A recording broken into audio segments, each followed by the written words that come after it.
Hello guys. Career series में आज बात करेंगे एक अलग कैरियर की, means PCSJ, provincial civil services judicial examination, means judicial services के बारे में। अगर आपको इंडिया में एक जज बनना है तो डायरेक्ट एग्ज़ाम के थ्रू आप कैसे बन सकते हैं। तो आज बात करेंगे उन तमाम फैक्ट्स पर, उन तमाम प्रोसीजर पर जिसके ज़रिए आप एग्ज़ाम पास करके इंडिया में एक जज बन सकते हो। लेकिन उससे पहले हमें जुडिशियल स्ट्रक्चर को समझना होगा। एक्चुअली इंडिया का जो जुडिशियल स्ट्रक्चर है वो 3 लेवल पर डिवाइडेड है। सबसे ऊपर सुप्रीम कोर्ट, देन उसके बाद हाई कोर्ट और देन उसके बाद subordinate courts, means lower court. आगे चलकर ये लोअर कोर्ट भी डिफरेंट डिफरेंट कोर्ट्स में डिवाइडेड है। तो इंडिया में supreme court and high court में कोई ऐसा प्रोविजन नहीं है कि आप डायरेक्ट एग्जाम के थ्रू जज बन सकते हो। इंडिया में जो डायरेक्ट एग्जाम के थ्रू जज बनने की प्रोसीजर है वो स्टार्ट होती है लोअर कोर्ट से। मीन्स इंडिया में डायरेक्ट एग्जाम के थ्रू सिर्फ आप लोअर कोर्ट में एंट्री पा सकते हो। अब बात करते हैं जो जुडिशियल सर्विसेज होती है इनका एग्जाम कंडक्ट कौन कराता है। तो इंडिया में जैसे IAS means Indian administrative services को लेकर यूपीएससी बनाया गया, ऐसा इंडिया में जुडिशियल सर्विसेज को लेकर सेंट्रल लेवल पर कोई भी ऑर्गेनाइजेशन नहीं है।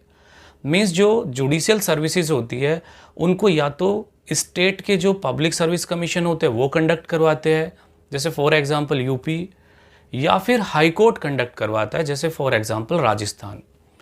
क्योंकि इंडिया में जो जुडिशियल सर्विसेज होती है उनका एग्ज़ाम सेंट्रल लेवल पर कंडक्ट नहीं कराया जाता है बल्कि स्टेट्स करवाते हैं।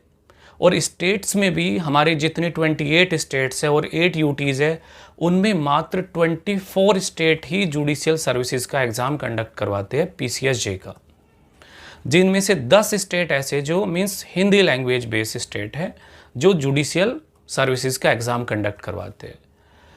अब बात करते हैं मीन्स क्वालिफ़िकेशन की। अगर आपको जज बनना है तो एक मिनिमम क्वालिफ़िकेशन क्या होनी चाहिए। तो जो मिनिमम क्वालिफ़िकेशन इंडिया में रखी गई है वो रखी गई है ग्रेजुएशन। लेकिन ग्रेजुएशन होना चाहिए या तो वो बीएलएलबी हो, मीन्स उसने 5 ईयर की एलएलबी कंप्लीट की हो आफ्टर 12th, या फिर उसने 3 ईयर की एलएलबी कंप्लीट की हो आफ्टर ग्रेजुएशन। तो ये बेसिक क्वालिफिकेशन रखी गई है। अब बात करते हैं मिनिमम एज की। मीन्स अगर आपको जुडिशियल सर्विसेज में जाना तो मिनिमम एज क्या होनी चाहिए।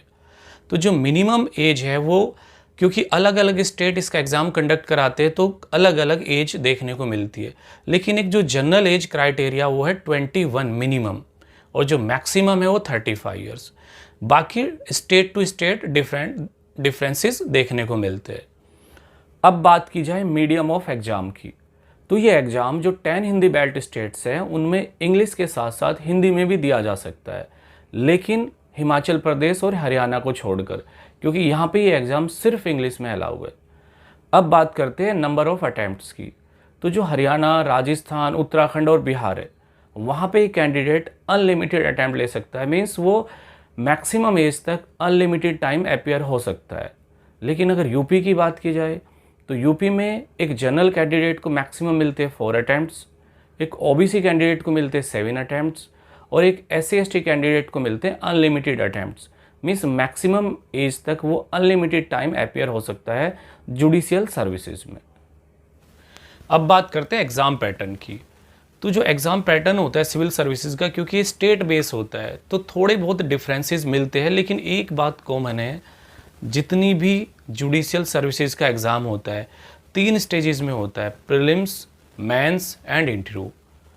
मीन्स प्रीलिम्स सभी स्टेट्स में क्वालिफाइंग होता है और जो फाइनल मेरिट बनती है वो इंटरव्यू कम मेंस के मार्क्स पे बनती है। जैसे अगर हम यूपी का एग्ज़ाम स्ट्रक्चर देखें तो यूपी में प्रीलिम्स होता है 450 मार्क्स का, जिसमें 150 मार्क्स की होती है जनरल स्टडीज़ और 300 का होता है लॉ का पेपर। तो 450 नंबर का प्रीलिम्स होता है जो क्वालिफाइंग होता है।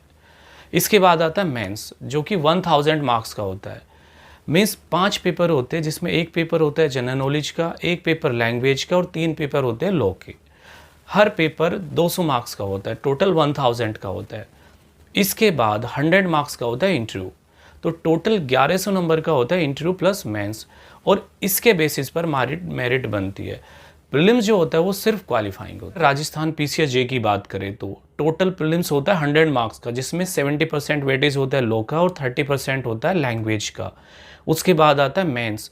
मेंस होता है टोटल 300 मार्क्स का, जिसमें 2 पेपर होते हैं लैंग्वेज के और 2 पेपर होते हैं लॉ के, तो टोटल 300 मार्क्स का होता है। उसके बाद 35 मार्क्स का होता है इंटरव्यू, तो जो टोटल मेरिट बनती है वो 300 प्लस 35 जोड़कर बनती है। बिहार पीसीएस जे मीन्स प्रीलिम्स होता है 250 मार्क्स का, जिसमें 100 मार्क्स की जनरल स्टडीज़ और 150 मार्क्स का होता है लॉ। बात करें अगर मेंस की तो टोटल मेंस होता है 1050 मार्क्स का, जिसमें एक पेपर होता है जनरल स्टडीज़ का, एक पेपर होता है जनरल साइंस का, एक पेपर होता है जनरल हिंदी का, एक पेपर होता है जनरल इंग्लिश का और एक पेपर होता है लॉ का। इसके बाद फिर 100 मार्क्स का होता है इंटरव्यू। तो टोटल जो है 1150 मार्क्स पे मेरिट बनती है, प्रीलिम्स क्वालिफाइंग होता है। अच्छा, हरियाणा पीसीएस जे प्रीलिम्स होता है 500 मार्क्स का, एक सिंगल पेपर होता है जिसमें लॉ प्लस जनरल स्टडीज़ के क्वेश्चन मिक्स होते हैं। मेंस होता है 800 मार्क्स का, जिसमें 5 पेपर होते हैं, 3 लॉ के पेपर होते हैं, एक जनरल हिंदी और एक जनरल इंग्लिश। इसके बाद फिर 200 मार्क्स का होता है इंटरव्यू। तो जो टोटल मेरिट बनती है वो 800 प्लस 200 मीन्स 1000 के बेसिस पे बनती है और प्रीलिम्स होता है क्वालिफाइंग। तो इस तरीके से हर स्टेट में जुडिशियल जो एग्ज़ाम होते हैं वो अलग अलग पैटर्न पे होते हैं, लेकिन स्टेजेस सेम है, प्रीलिम्स, मेंस और इंटरव्यू। तो जो जर्नी शुरू होती है सिविल सर्विसेज की तरह, जुडिशियल सर्विसेज भी वो प्रीलिम्स से स्टार्ट होती है और इंटरव्यू तक जाती है। और सर्विसेज के थ्रू जो आपका मिनिमम लेवल पे अपॉइंटमेंट होता है वो लोअर कोर्ट्स में होता है। उसके बाद आगे का जो रास्ता तय होता है वो प्रमोशन के थ्रू होता है, मीन्स हाई कोर्ट जा सकते हो आप, देन उसके बाद सुप्रीम कोर्ट जा सकते हो।